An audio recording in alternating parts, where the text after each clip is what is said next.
So as we see all of this food out there in the landscape, the deer are actually in really good shape. We have an increased herd, but we have environmental conditions this year that are good for that increased herd. We're seeing healthy deer this year. My fear is that hunters don't harvest as many deer and we don't have as good a year next year. We may see body condition overall start to go down pretty quickly. So for most hunters, we're looking at some excellent growing conditions throughout the summer. We've had abundant rain in most areas. We have good mass crops. Deer were coming off of a good year. The blizzard stressed them a bit. It stressed everything out there in nature. But they recovered from that, and I'm going to go out on a limb and say we're going to harvest some of the biggest deer that we've ever seen in the state. We have more older age class deer than we've probably ever had. I'm really excited about what this season brings. Regional reports vary quite a bit. It seems that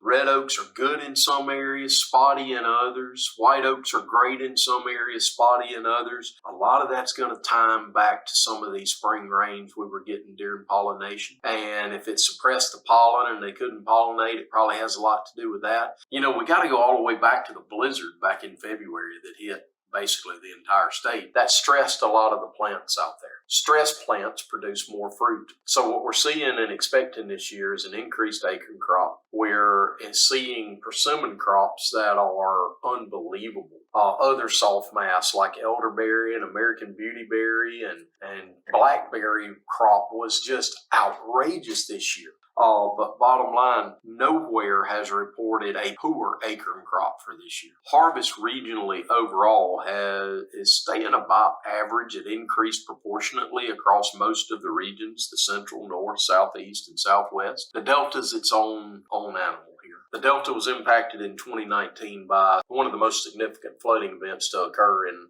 a century. That put a licking on the deer herd in that area. It basically eliminated a fawn crop. So what's happened since? Did those deer recover? Well, harvest was very low during the 2019-2020 season. This flooding had shown impacts all the way up the Mississippi River along the Bachelor lands. But what happened last year showed us that deer herd recovered so quickly.